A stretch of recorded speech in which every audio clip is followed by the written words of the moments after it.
କଳାହାଣ୍ଡି ଜିଲ୍ଲାର କେସିଙ୍ଗା ବ୍ଲକ ଅନ୍ତର୍ଗତ ବେଲଖଣ୍ଡି ଗ୍ରାମରେ ଅବସ୍ଥିତ ପ୍ରସିଦ୍ଧ ଧବଳେଶ୍ୱର ଶିବ ମନ୍ଦିର ଆଜି ବି ଅଞ୍ଚଳବାସୀଙ୍କ ଭକ୍ତି ଓ ଆସ୍ଥାର କେନ୍ଦ୍ରବିନ୍ଦୁ ହୋଇ ରହିଛି।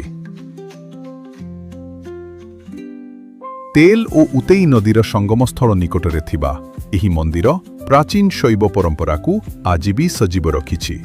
ସ୍ଥାନୀୟ ଲୋକକଥା ଅନୁଯାୟୀ ପୁରାତନ କାଳରେ ବେଲଖଣ୍ଡି ଗ୍ରାମ ରଜାପଡ଼ା ନାମରେ ପରିଚିତ ଥିଲା।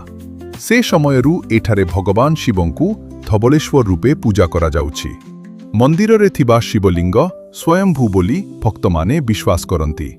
ଇତିହାସବିଦ୍ମାନଙ୍କ ମତାନୁସାରେ ଏହି ମନ୍ଦିର ଏକ ପୁରାତନ ଶୈବ ପୀଠ ଭାବେ ପରିଚିତ ଥିଲା ଏବଂ ସ୍ଥାନୀୟ ରାଜବଂଶ ଓ ଗ୍ରାମବାସୀଙ୍କ ସହଯୋଗରେ ବିଭିନ୍ନ ସମୟରେ ଏହାର ପୁନରୁଦ୍ଧାର କରାଯାଇଛି। ମନ୍ଦିରର ସରଳ କିନ୍ତୁ ପବିତ୍ର ସ୍ଥାପତ୍ୟ ଆଜି ବି ଭକ୍ତମାନଙ୍କୁ ଆକର୍ଷିତ କରୁଛି। ପ୍ରତିବର୍ଷ ମହାଶିବରାତ୍ରି, କାର୍ତ୍ତିକ ମାସ ଓ ଅନ୍ୟାନ୍ୟ ପର୍ବ ଅବସରରେ ଏଠାରେ ହଜାର ହଜାର ଭକ୍ତଙ୍କ ସମାଗମ ହୋଇଥାଏ।